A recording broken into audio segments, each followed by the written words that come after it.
Ok, donc dans Illustrator, on a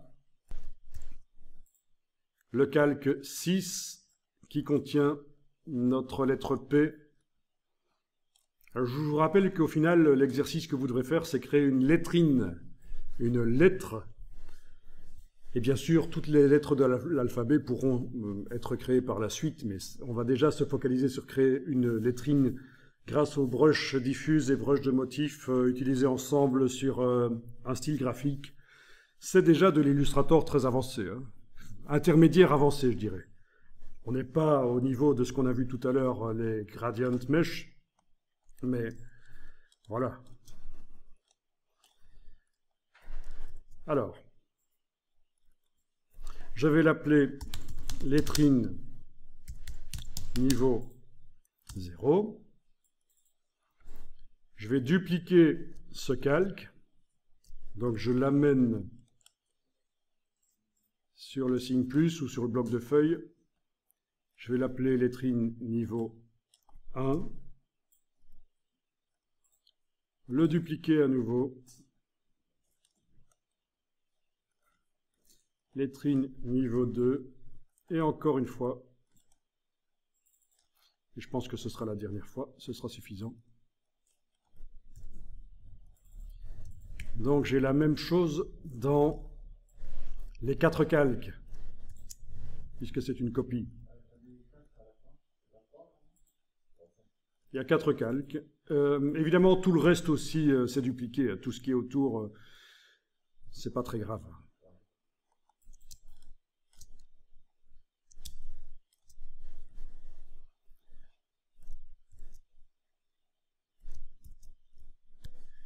Je vais enlever l'œil en face des 3 calques du dessus et je travaille sur le calque lettrine niveau 0. Je sélectionne ma lettre avec la flèche noire. Je sélectionne ma lettre. Dans la palette Aspect, menu Fenêtre Aspect, je vais aller dire que il n'y a que la... Ah oui, finalement, il n'y avait besoin que de 3 calques. Que la forme diffuse d'en dessous qui apparaît. Donc, j'enlève l'œil en face de la forme de motif qui est au milieu et de la forme diffuse du dessus. Donc, voilà ce qui apparaît.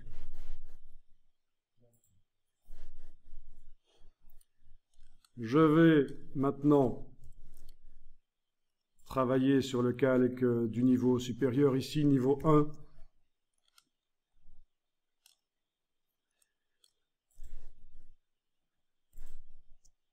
Je dois sélectionner la lettre qui est sur le niveau 1. Pour ça, j'ai enlevé l'œil en face du niveau 0, pour être certain de ne pas travailler par erreur sur cette lettre-là aussi, hein. Elle ne peut pas être sélectionnée, la lettre qui est là modifiée dans le niveau 0. Ok, et évidemment là, c'est le contour de motif qui apparaît, pas le contour forme diffuse du dessus et du dessous. Voilà. J'enlève l'œil. Je travaille sur le calque qui est au-dessus. Et là, je sélectionne la lettre. Et c'est uniquement la forme diffuse du dessus qui va apparaître. Si j'affiche les 3 calques, j'obtiens normalement visuellement le même résultat. Logique. Mais chaque calque contient des choses différentes.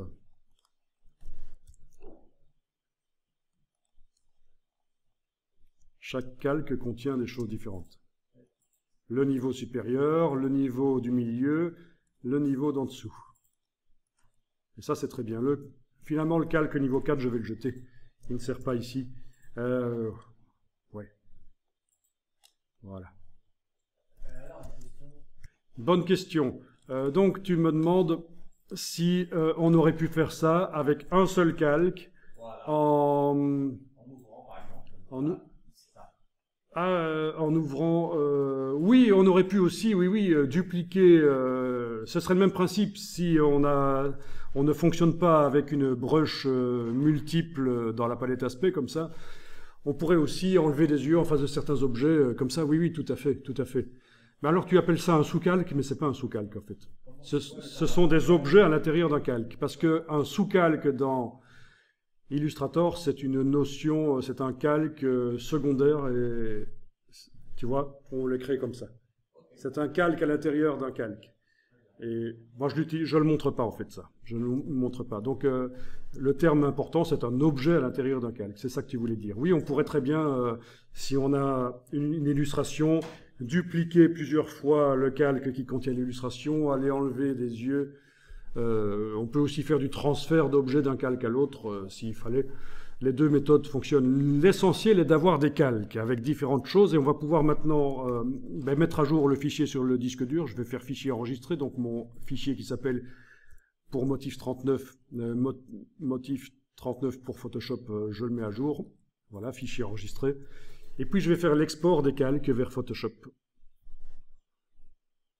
Donc fichier exporter, exporter sous.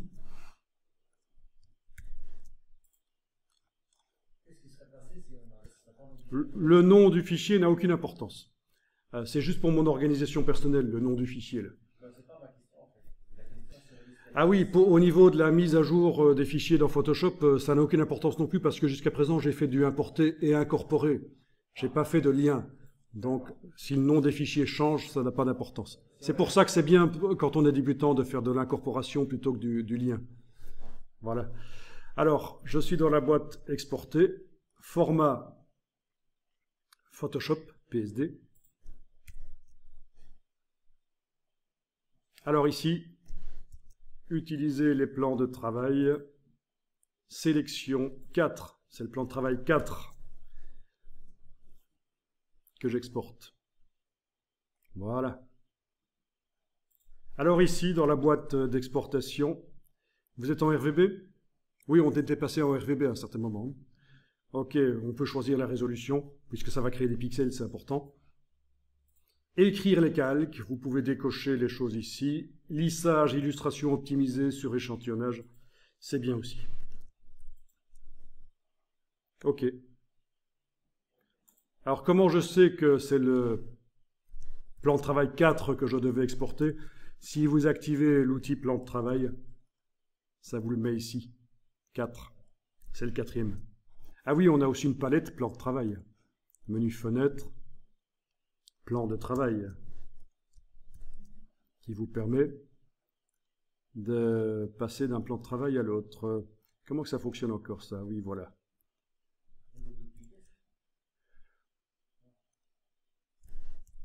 Oui, c'est simplement...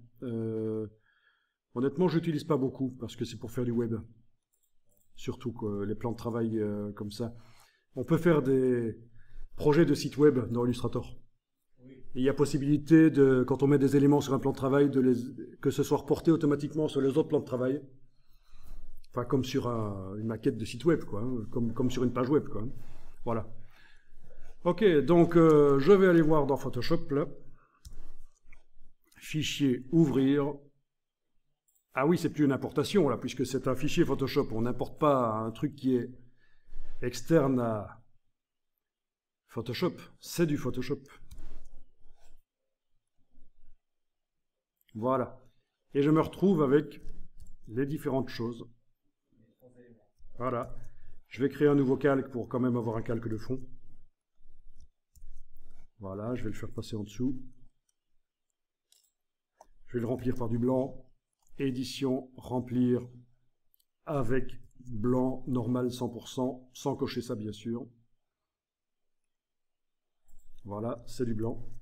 Et là, au niveau créatif, on a encore plus de possibilités. Par exemple, si j'active le calque du dessus ici, que je lui mets une ombre portée, calque, style de calque, ombre portée,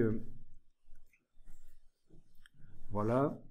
Je vais peut-être un peu augmenter l'opacité, la remettre en noir peut-être.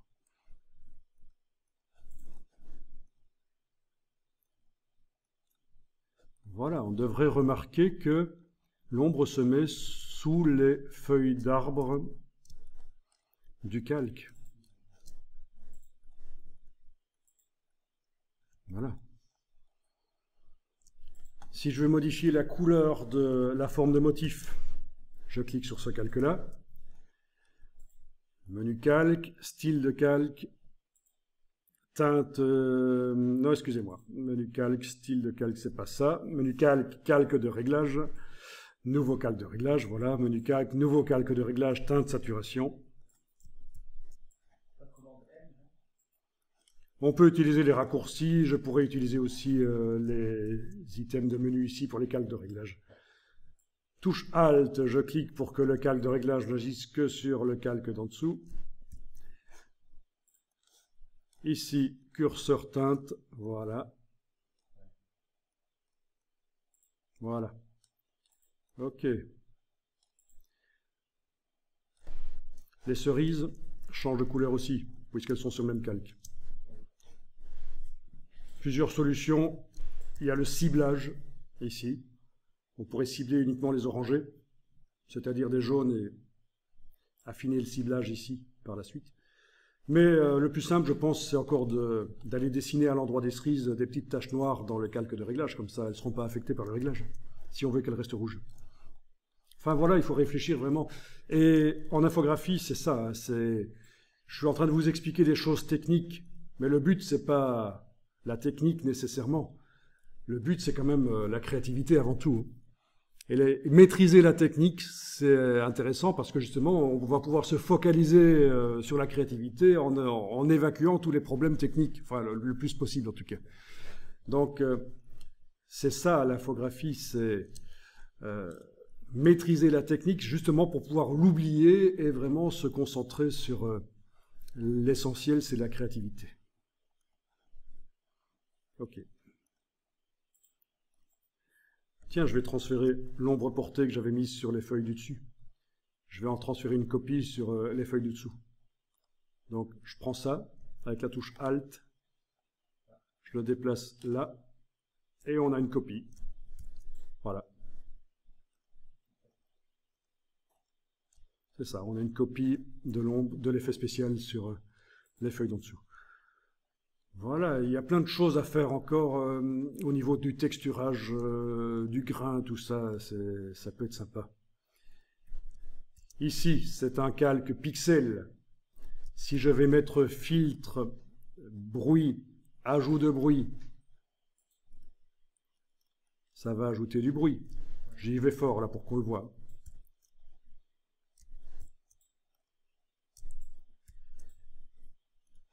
Voilà, mais ça a modifié les pixels. Si je veux modifier la quantité de bruit, après, c'est foutu. Donc j'annule. Il n'y a plus de bruit. Je fais clic droit à droite du calque ici. Non, convertir en objet dynamique. Donc les pixels ont été mis dans l'objet dynamique. Vu que c'est un objet dynamique, maintenant, si je vais chercher filtre, bruit, ajout de bruit, OK, ça apparaît sous forme d'un filtre modifiable. Je peux l'enlever, je peux le modifier en double-cliquant sur lui. Je peux jouer dans son masque de fusion au pinceau noir, par exemple, pour dire qu'à certains endroits, il n'apparaît pas ce bruit. Voilà. Ah tiens, il y avait nos cerises, on avait oublié les cerises. Masque de fusion du calque de réglage. Pinceau, pinceau, petit, noir, voilà, et voilà. Bon, la queue, ce sera pour plus tard.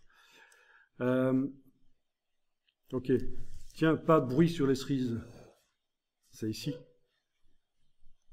Voilà. Ah ben oui. Logique. Pas de modification couleur et pas de bruit.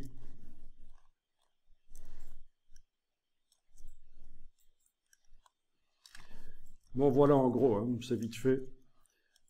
Là, je pense que vous avez quand même beaucoup d'outils à votre disposition pour arriver à faire une lettrine sympa. Et c'est un boulot quand même, hein. Surtout pour ceux qui sont tout à fait débutants, maîtriser les brushes diffuses, les brushes de motifs, arriver à les combiner dans un style graphique, arriver à faire un truc valable dans Illustrator, puis le transférer dans Photoshop sur différents calques pour bien faire, et puis arriver à modifier les choses, c'est pas si évident que ça. Si je mets un calque de réglage tout au-dessus,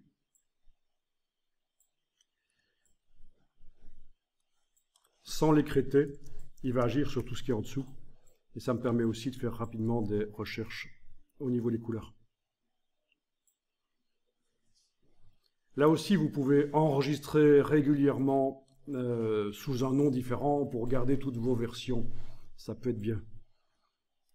Il faut garder toutes les versions.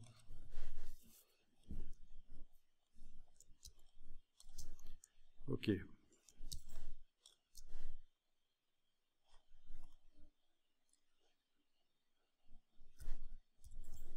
J'ai vraiment montré qu'une petite partie des possibilités. C'est tellement immense. L'essentiel, c'est d'arriver à produire quelque chose de sympa. Et pas trop kitsch, quand même. Essayer de garder... hein. Le kitsch, ça peut être bien, hein, si c'est voulu. Mais si on arrive à faire que ça... oui, la sobriété, c'est bien parfois aussi.